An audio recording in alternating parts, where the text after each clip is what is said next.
Welcome to Photoactive, a podcast about photography in the Apple ecosystem. I'm Kirk McElhern. And I'm Jeff Carlson. This episode is brought to you by Masters of Photography, online masterclasses with the greatest photographers in the world. We'll have a special offer for you on Masters of Photography courses later in the show.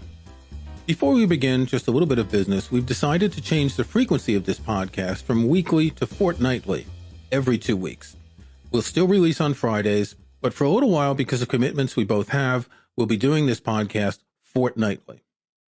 This week, we are pleased to welcome photographer and writer Ben Long. Ben, thanks for joining us. Great to be here. Ben has written a lot about photography, and in particular, he has just released the 9th edition of his book, Complete Digital Photography. 9th edition. How do you get to 9 editions and still function and still continue finding ways to update a book? I mean, I've done books in 3 or 4 editions, but 9, that's amazing. You know, one of the things that always strikes me every time I do a new book is, you know what it's like, you read a book 3 or 4 times while you're writing it. It goes to a technical editor who reads it. It goes to a copy editor. It goes to an editor. And so it's still shocking.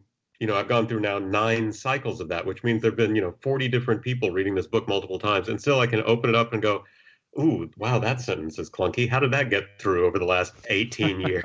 So. or typos. You're always going to find a typo. There is something called the law of conservation of typographical errors. Every time you eliminate one typographical error in a book, another one spontaneously generates elsewhere. That's definitely my experience. Something funny happened on this book. There is a section in one of the chapters where I talk about your brain's ability to project an expectation onto what you see around you. It's why you can't see your car keys when they're sitting right in front of you on the table. If you're not expecting to see them there, you won't see them. And so I talk about how when you're out walking around town during the day, if it's familiar territory, you don't actually have to stop and look at everything to understand what's going on around you. You don't have to look at an object and say, oh, that's a big metal box on wheels with a window and a license plate and all that. You just know car. And that means that you don't actually see the details and you don't possibly recognize that that would be a very interesting photograph. We put up that chapter as a free download off of the Complete Digital Photography website and offered a free print. This was before we were done with the book, and we said we would give free print copies of the book to the first 2 people who could send in a typo. And someone wrote in and pointed out that in that section where I'm talking about how you only see what you expect to see, we misspelled license plate somehow. I don't remember how exactly. And I almost want to leave that typo in because it's such a great demonstration of the exact photographic concept that I was talking about. And that's been in there for like 4 editions. Yeah, when I studied linguistics, they talked about schema theory, where you have a schema, you know that there are certain things that are part of this schema that you expect. And as you say, you ignore them and you don't pay attention to them. It's like that famous video of cheerleaders on a basketball court. How many cheerleaders were there? And did you notice the gorilla who comes through and walks through? But this is really interesting, and we're jumping ahead of where we should be, but this is something that we've talked about on this show previously, about the fact I like to look at photo books. I like to see how other great photographers have taken pictures. And a year or a year and a half ago, I got a number of books by William Eggleston, and I looked through hundreds of his photos, and then I went outside with my camera, and I was seeing the world the way he was framing his pictures. In other words, seeing his composition gave me the tools to see the world with that composition. I found that fascinating. It is. I call that eye training. Everyone understands that musicians can train up their sense of pitch and rhythm and intervals and whatnot, and photographers do the same thing. You can train up your eye to see certain compositional ideas. And anyone who's ever gotten in a photographic rut should know that it's possible to train your eye to only see a particular thing. Doing something like that seems to also give you permission to go and look for things like that. That is definitely a blind spot of mine. I will go out and I will look for the big picture, the wide shot. And I have to consciously stop and say, okay, I'm going to now look for small details or something I can zoom in or something at my feet. And that has to be a very deliberate thing on the part of my brain because for whatever reason, that doesn't come naturally to me. Seeing what somebody else has done isn't just the, oh boy, I haven't taken this angle of this shot from, at this time of day. It's the, oh, okay, well, what if I do everything from 4 inches above the ground? or seeing all the other possibilities can be so instructive. One thing about photography that I find is that there is a sort of a groupthink that develops, that photography magazines and sort of basic photography books show the same type of photos. I have this subscription service called Readly.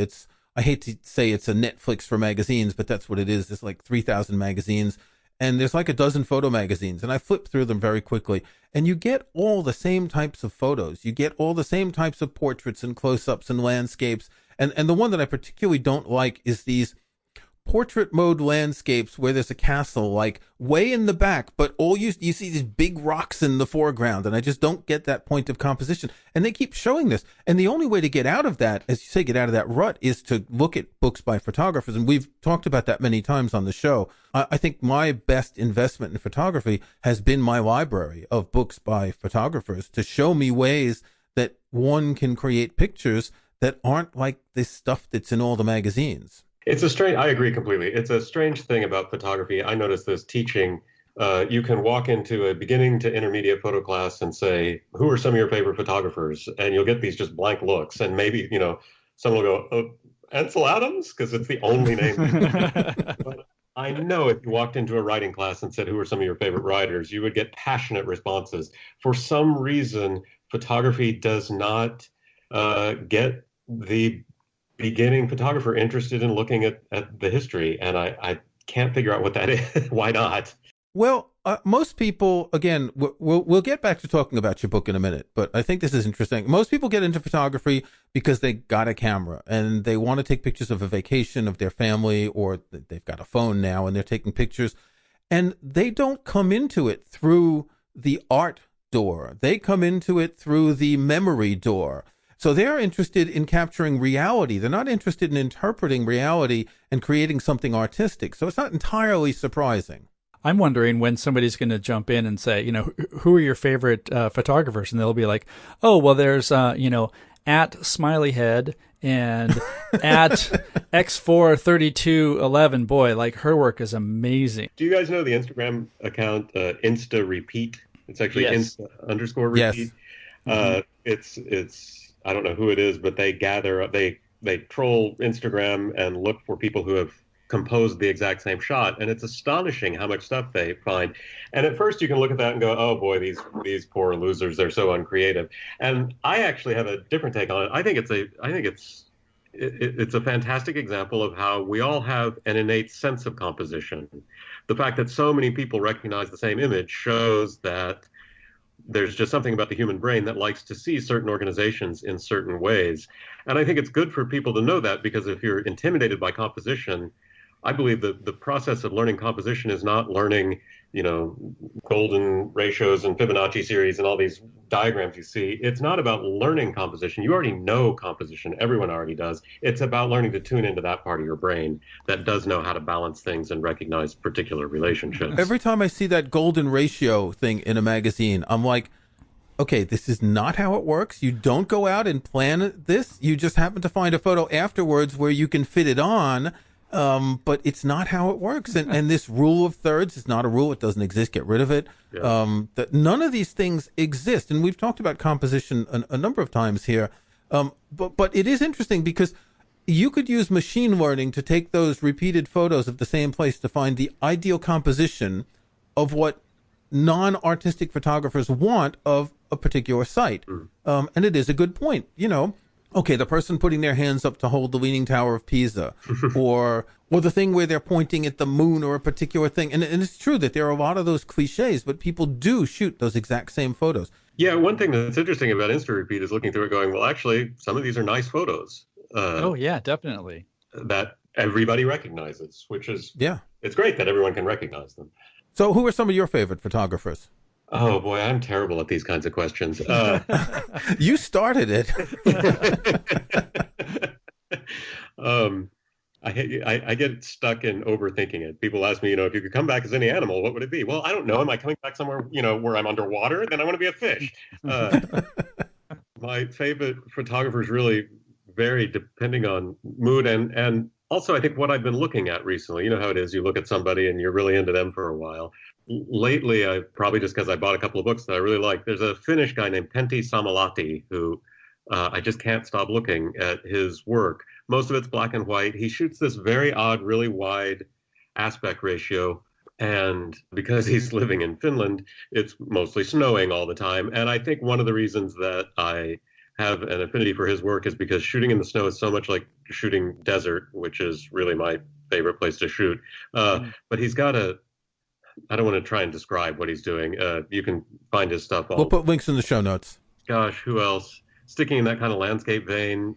Obviously, there's all the classic works. I can always go and look at Cartier-Bresson and Elliot Erwitt and so on and so forth. Of modern photographers, gosh, well, actually, someone here just across the bay, Richard Misrock, landscape photographer, who does a fantastic job of straddling a somewhat conceptual realm, but still making photos that stand on their own as interesting works. He had a great book in the late 90s called Desert Cantos, and his thesis was, why do people think the desert is empty unless you go do something there?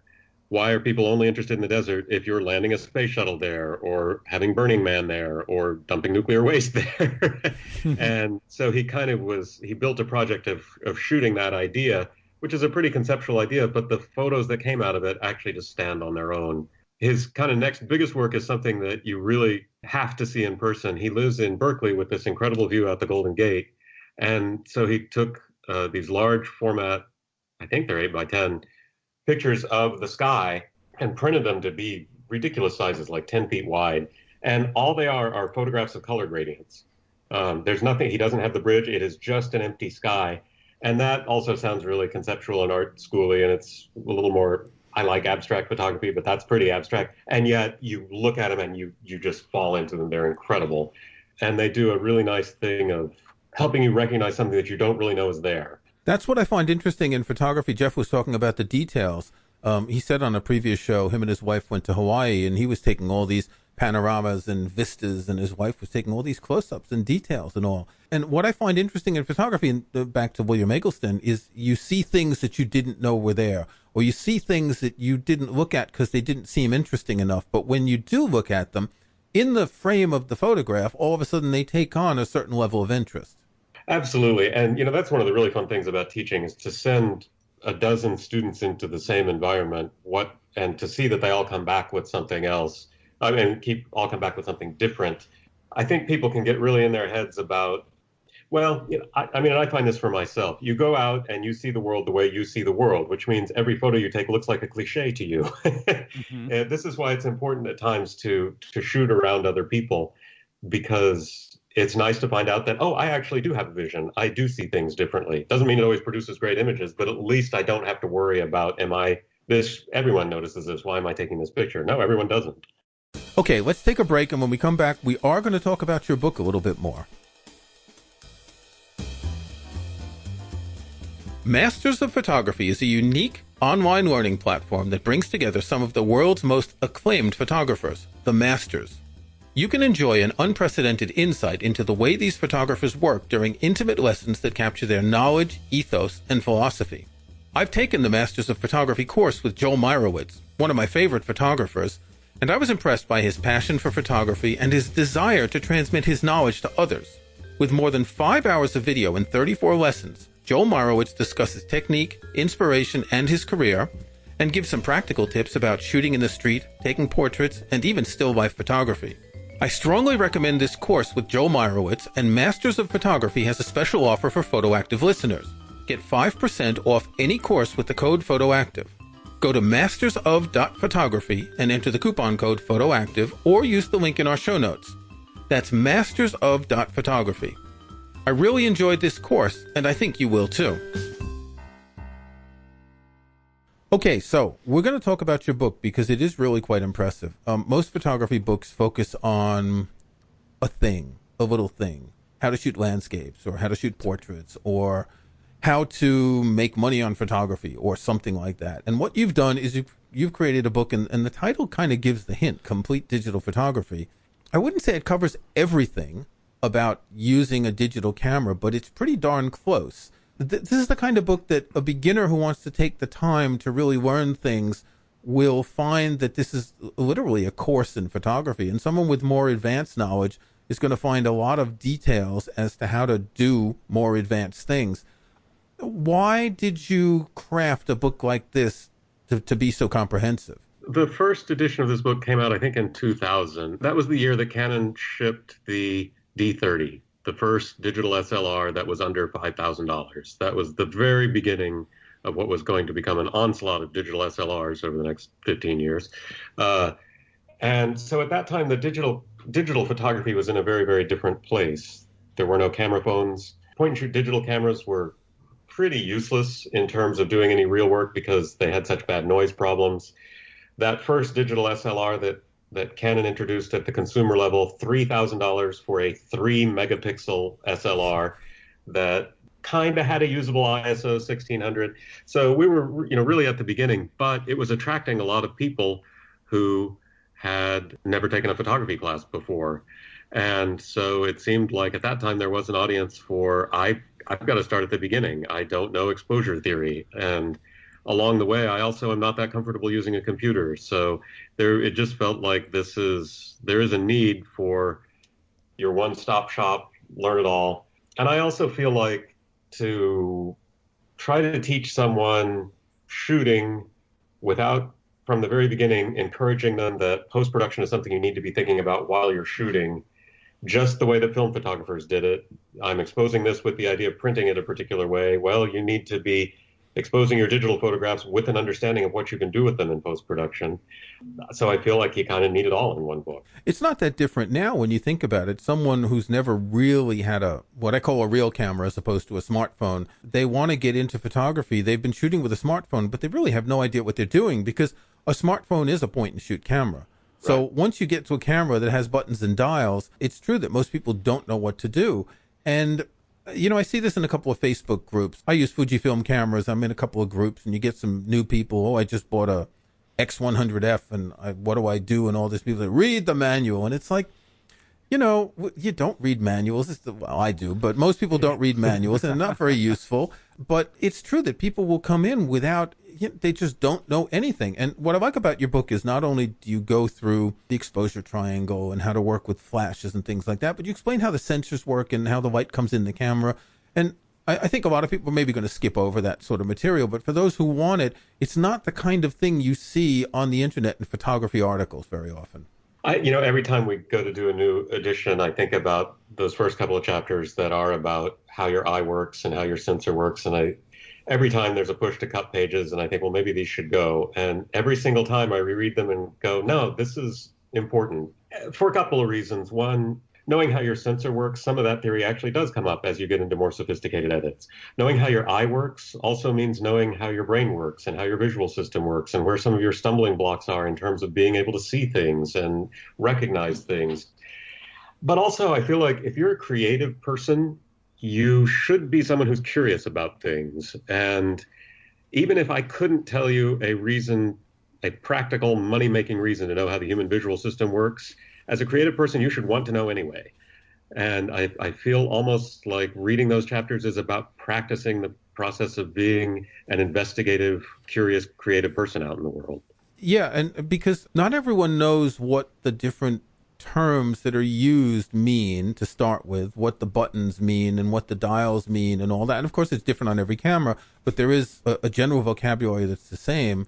And you can sort of wallow for a long time unless you've figured that out. It's like focal length, for example. You talk a little bit about focal length, and we have this problem today with crop sensors. The equivalent focal length, which is sort of what the camera sees, isn't the same as what's on the lens. And this can be really confusing, and a lot of people don't understand that because everyone knows that, your first lens has to be a 50 millimeter. But if I buy a 50 millimeter for my Fujifilm camera, well, that's not really the ideal lens to be a first lens for someone. Absolutely, yeah. I don't know if you guys have started to notice this. My dad built a darkroom when I was a little kid, so I started with 35 millimeter film. And when digital SLRs first came along, of course, I was doing those multiplication factors in my head. Oh, I've got a 50. What does that end up being? And now I also shoot with an X-T3. I've been using the Fuji system for several years, so I'm shooting almost exclusively with a cropped sensor camera. And it's interesting. I don't do that anymore. I don't worry about what the equivalency is in 35 millimeter. I just know, oh, my 18 to 55 is going to be the right image for, or the right lens for what I'm wanting to do here. I have learned the field of view of my lenses. And I think one thing that you get someone who's not coming from a 35 millimeter background being taught by someone with a 35 millimeter background who has to think in terms of those lenses because they know a 50 millimeter lens is a normal lens. They try and teach that to the newcomer who really doesn't need it. There's no reason for them to know what the field of view is on a full frame camera. Well, but there is, because before I started shooting with Fujifilm cameras, I was using Olympus. So you've got a different crop factor. It's 2:1 instead of 1.5:1. So, my 25 millimeter was the 50, whereas now it's the 35 millimeter that's the 50. So when you make that transition, you do need to keep this in mind. If you're using a zoom lens, it's not as important, obviously, but I tend to shoot with primes. Certainly, if you're changing from one system to another, you're going to feel weird until you have a way of reconciling that. But if you've never used a camera before and you're picking up a camera with a sensor of a given size, relating that field of view to something that you've never used before doesn't do anything for you. Yes, fair enough. I take great issue with the term full frame photography or full frame camera. Yeah. Because my iPhone is a full frame camera. It's got a lens that's engineered to cover its sensor properly. That's what a full frame camera is. Well, full frame is supposed to be that relationship to 24 by 36 millimeters of 35 millimeter film, and Right. which is in some ways an accident, as it was when it became a norm. The fact that it was 35 millimeter, and that's just through a domino effect. It's rolled down through history, and it's marketing. It's like, oh, mine's a full frame camera, so it's better than yours. Oh, mine's a medium format. Ooh. So because you've been teaching both in a book in this sort of expansive way and your lynda.com videos over 9 different editions, what sort of things have you found are different in teaching people now versus teaching people earlier? Because since so many people now are photographers, they've got a phone, do you find yourself jumping in at a higher level when people are coming to you for questions, or do you pare back and say, okay, let's get back to some basics of what you're seeing? That's a very good question, and actually, your guess is correct. We can talk about how cell phone cameras. I can name a number of bad habits that constantly shooting with a cell phone camera, aiming for Instagram. There's a way that gets you bad habits and things that you have to unlearn and so on and so forth. But I think that we would be somewhat foolish not to acknowledge that practice is practice. And I feel like, on average, if I walk into a beginning photo class now, the skill level is higher than it was 10 or 15 years ago. Mm-hmm. People are surrounded, as much as we can say, well, they don't look at images. If they're going through a bunch of Instagram feeds every day, they're looking at more photographs than the average beginning photographer used to look at. And just all that exposure does help. A technical thing has changed. People are just much more competent with a computer than they used to be, the average person. But I think there's a really good shift that's happened just in the last 7 to 10 years. And I liken it to, so you guys remember the desktop publishing explosion where suddenly graphic design tools were dropped in everybody's lap. And so people just assumed, if I can learn these tools, I'm a graphic designer. And they all used 17 fonts and a flyer. Exactly. Right. They weren't designers, so they produced crappy work. And at that time, we even distinguished between graphic design and desktop publishing. And over time, people came to realize that, wow, I kind of suck at this. And they stopped trying to be graphic designers.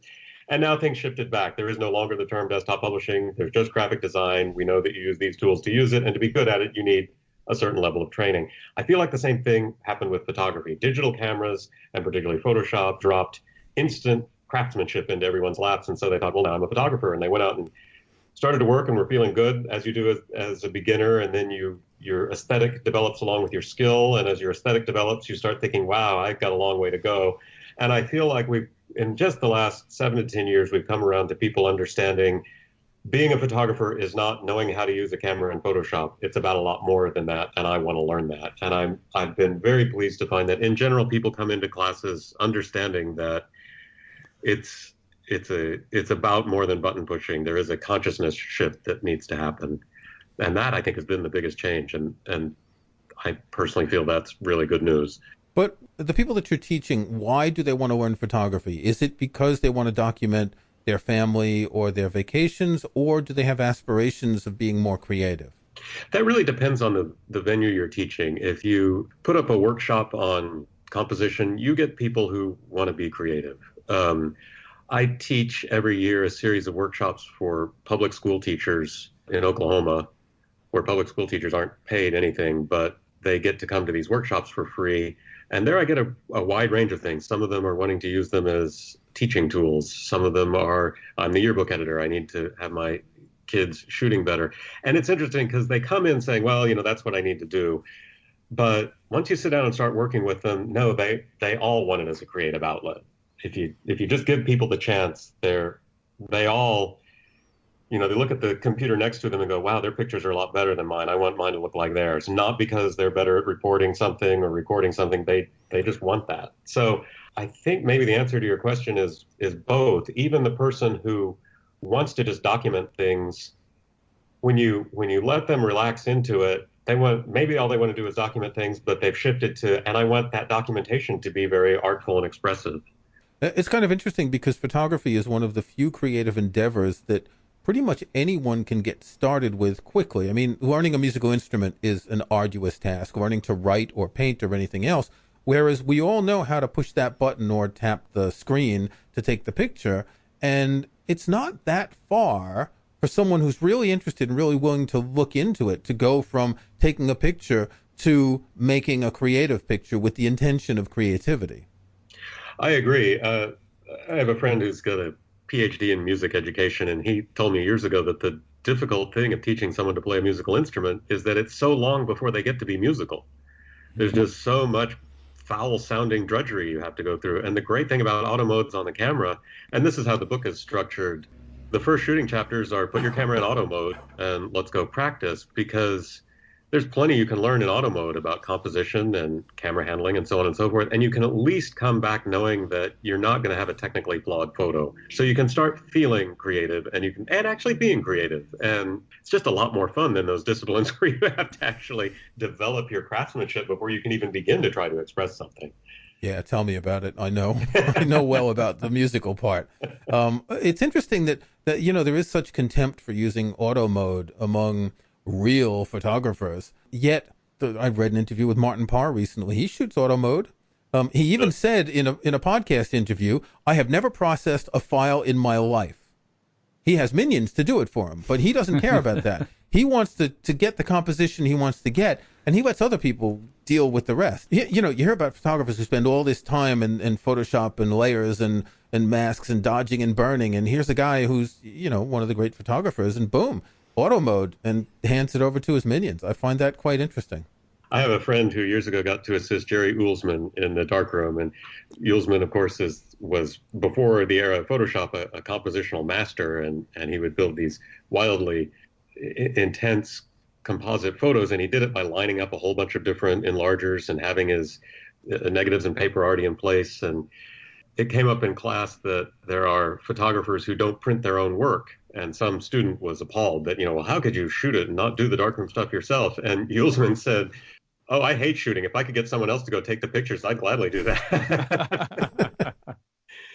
Yeah, the thing is that there shouldn't be elitism in photography. Is, oh, I shoot manual and I'm better. And, oh, I've got all this B word that I won't say the word of background blur because I have this really expensive lens. And it's really annoying. It's like we can take pictures and we can make something nice and we can catch moments, but all we need to do is do it and not really worry about all these things that get in the way. Yeah, and I think it's hard for people who are experienced photographers to remember how much there was to learn. And so maybe you've got a lot of experience and you've got a friend who's just got a camera and they're shooting in auto mode, and it's your tendency to go, wow, you need to get that out of auto mode and take some control as soon as you can. And here, let's set your camera up for back button autofocus and all this stuff. And I see it in class. You can explain the exposure triangle over and over and over and over, and still your students are going to come back having forgotten to put ISO back down where it needs to be, and they were shooting in bright daylight at ISO 1600 and everything's gone wrong. There's a lot of stuff to remember. And the great thing about having these different modes is you can focus a student on, look, right now you don't have to think about that. You can only think about this. And now let's switch to this mode. You can only think about this now. And So before you try to do a new photographer the favor of telling them, here, take more control of your camera, just remember that they're really in over their head at the moment, trying to remember a whole lot of different things that you take for granted. It's true. I started taking photos back in the 70s. I did a photo shop class in high school. And we had cameras and we had a dark room. And, what did we had? We had the focus, we had the aperture, your ISO, ASA back then was your film speed. And you had that little, in the camera that I had, it was like a little needle that would, yeah, a lollipop light meter. The needle would get in the middle of the circle. And then to focus, you'd have the two bits of the rectangle that would wind up. And that was all there was, unless you had a flash or something else. That was all there was. It really wasn't that complicated. And I look at my cameras now, and they're computers with lenses, and I really would like to go back to something simpler. I mean, some of these features are really good, but some are just so, they just get in the way. They do. Yeah, and I think part of the problem is some of the features, really all the controls on your camera do are set aperture and shutter speed. You've just got a lot of different controls for doing that in different ways. You can change to a different metering mode, which will calculate a different shutter speed and aperture. Or you could do the same thing by just using exposure compensation. The problem is, to a new photographer, they think that, no, the metering mode is adding in some extra secret sauce that I don't understand. So I have to No, it's all just different controls to the same parameters. And so you can relax a little bit. But the camera is very intimidating in that way. Okay. This has been really interesting. We're going to have links in the show notes. Complete Digital Photography 9th edition. If you are in the position where you've got a camera and you are intimidated, read this book, take your time, a chapter a week, and go through it. You'll learn to be a better photographer. Ben, thanks for joining us. Thank you, guys. This was great. Okay, so it's time for our snapshots. And interestingly, Jeff and I both have snapshots in the same category of photo gear. Jeff, you go first. Well, my snapshot today is a tripod. Now, I know everybody thinks, oh, tripods, what's the difference? There can't be much difference between tripods. Oh, friends, let us tell you that there are so many differences between tripods. So in my case, it started with need. And the need was I went to Hawaii and I wanted a tripod that I could take hiking that would be more portable than I have like this old beast of a Manfrotto, which is a good tripod, but it's huge and heavy. So instead, I got an aluminum tripod by a company called Three-Legged Thing. And this is the Three-Legged Thing Punks Corey aluminum tripod kit with Airhead. What's nice about this is that it's compact. It's fairly light. It's about 3.4 pounds. It's aluminum, so it's fairly light. It's not as light as something like a carbon fiber tripod, but it was also only $200. So it's 3.4 pounds. The load capacity is 30 pounds.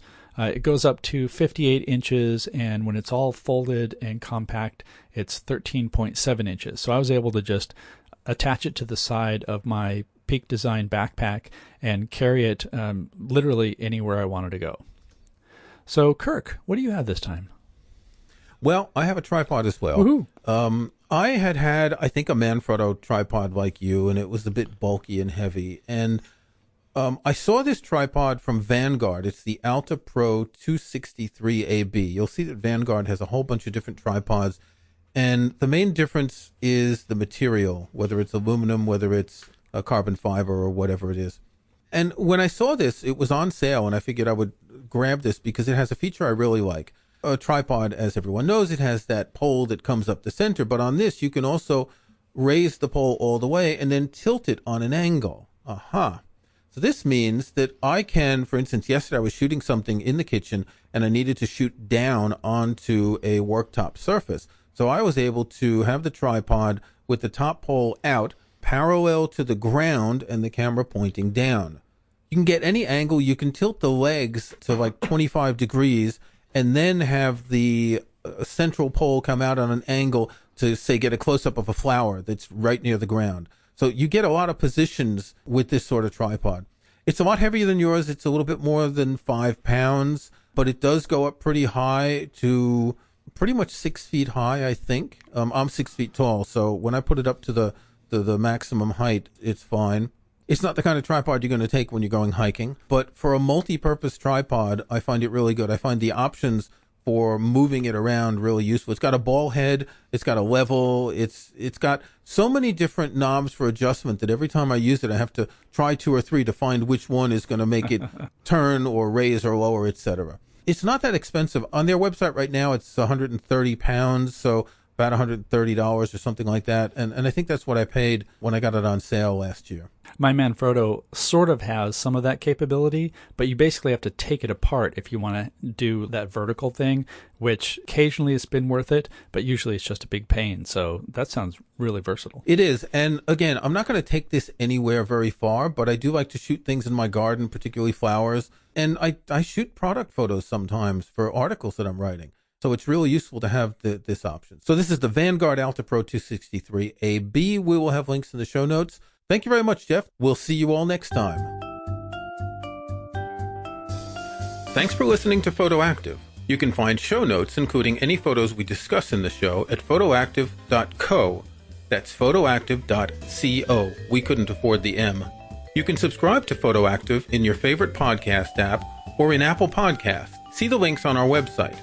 And think about leaving us a rating or review on iTunes or in your podcast app.